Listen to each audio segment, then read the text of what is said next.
माड़ होती बीजेपी वाला जिते थर डियाकुदा कर नवीन बाबू सरकार माड़ होती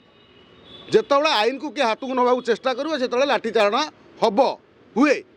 एटी कथा पड़ी पेट मुँह में राम राम बगल में छुरी पेट भितर तुम जड़े सन्यासी तुम अन्य सन्यासी को विरोध करवा तुमको तो सुप्रीमकोर्ट रोक लगे तुम निजे निजे आत्मघोषित शंकराचार्य बोली लोक कहते तुम शंकराचार्य तुम तो तुमर जी मुख्य जो पद्धति हवा कथा तुम है से समय तुम कांग्रेस समय कांग्रेस गवर्नमेंटर अनेक माने कौन तुम प्रति अनुकंपा भल पाइबा द्वारा तुम बसीच तुम से सब मोदी की विरोध कर जोगी की विरोध कर सब सन्यासी को विरोध कर जी हिंदुत्वर कथा कहे को विरोध कर कारण तुम पेट भितर पड़ी कांग्रेस पेट भितर कांग्रेस पशि तुम मुहर केवल कौच गो सुरक्षा कथा आउ जिते तुम उपर पहाड़ होता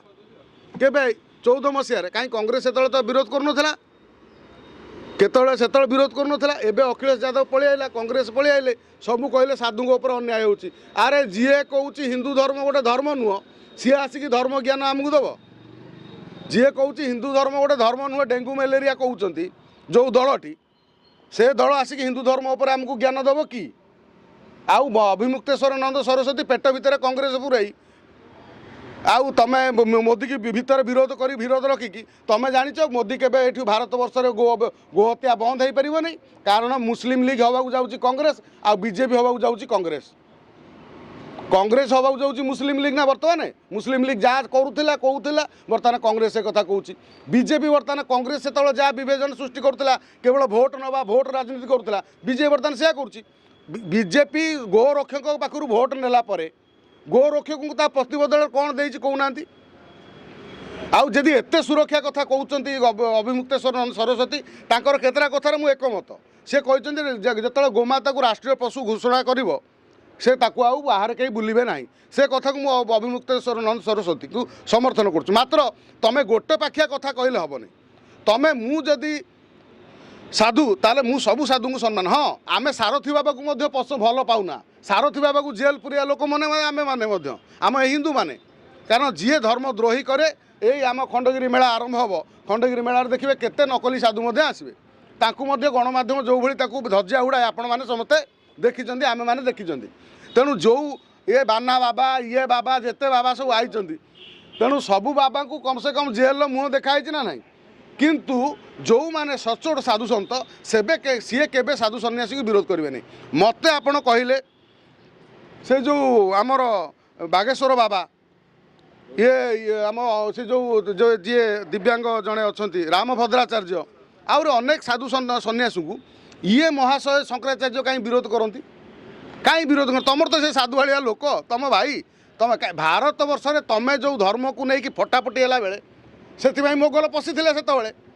इंग्रेज पशिले तुम से हूँ मराठा पशिले आफगानी पशिले ईस्ट इंडिया कंपनी पशिला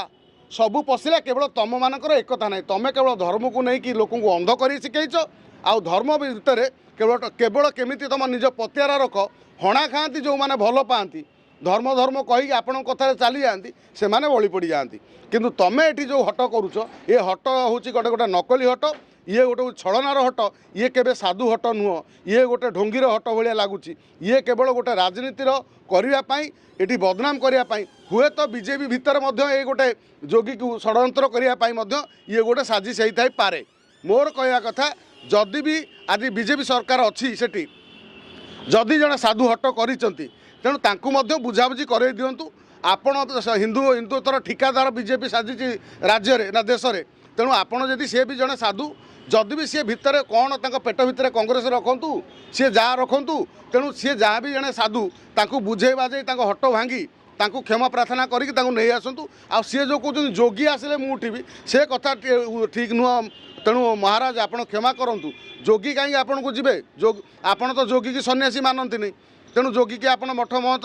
मानती तेणु सी आपको जीवा उचित नुह तेणु आपण को सही पुलिस प्रशासन समस्ते रिक्वेस्ट करुँच बारंबार कर आज भी करुँच आपणकर माने क्रोध शांत करूँ जोगी केबे क्रोध करे ना କୌଣସି ଯୋଗୀ ପାଖରୁ କ୍ରୋଧ ଶୋଭା ପାଏ ନା। ବିଶେଷ କରି ଶଙ୍କରାଚାର୍ଯ୍ୟ ଯେ ହିନ୍ଦୁ ଧର୍ମର ଠିକାଦାର ତାଙ୍କ ପାଖରୁ କ୍ରୋଧ ଶୋଭା ପାଏ ନା। ଆମର ଯେଉଁ ଶଙ୍କରାଚାର୍ଯ୍ୟ ପୁରୀରେ ଅଛନ୍ତି ତାଙ୍କର କେତେ ଭଦ୍ରାମୀର କଥାବାର୍ତ୍ତା ଆପଣ ଜାଣିଥିବେ। ହୁଏତ ସେ କେବଳ ମଝିରେ ମଝିରେ କୁହନ୍ତି, କେବେ କଠୋର ଆଇନ ଆଣିବା ପାଇଁ କୁହନ୍ତିନି ଯେ ବଡ଼ଦାଣ୍ଡର ଆମିଷ ବନ୍ଦ କରାଯାଉ, ସେ ବାବଦରେ ଶଙ୍କରାଚାର୍ଯ୍ୟଙ୍କ ପାଖରୁ ଆମେ କେବେ ଶୁଣିଲେ ନାହିଁ। ଆଉ ଏଠି ହିନ୍ଦୁତ୍ୱରେ କେତେ ହିନ୍ଦୁଙ୍କ ଉପରେ ପ୍ରତାଡ଼ନା ହେଉଛି,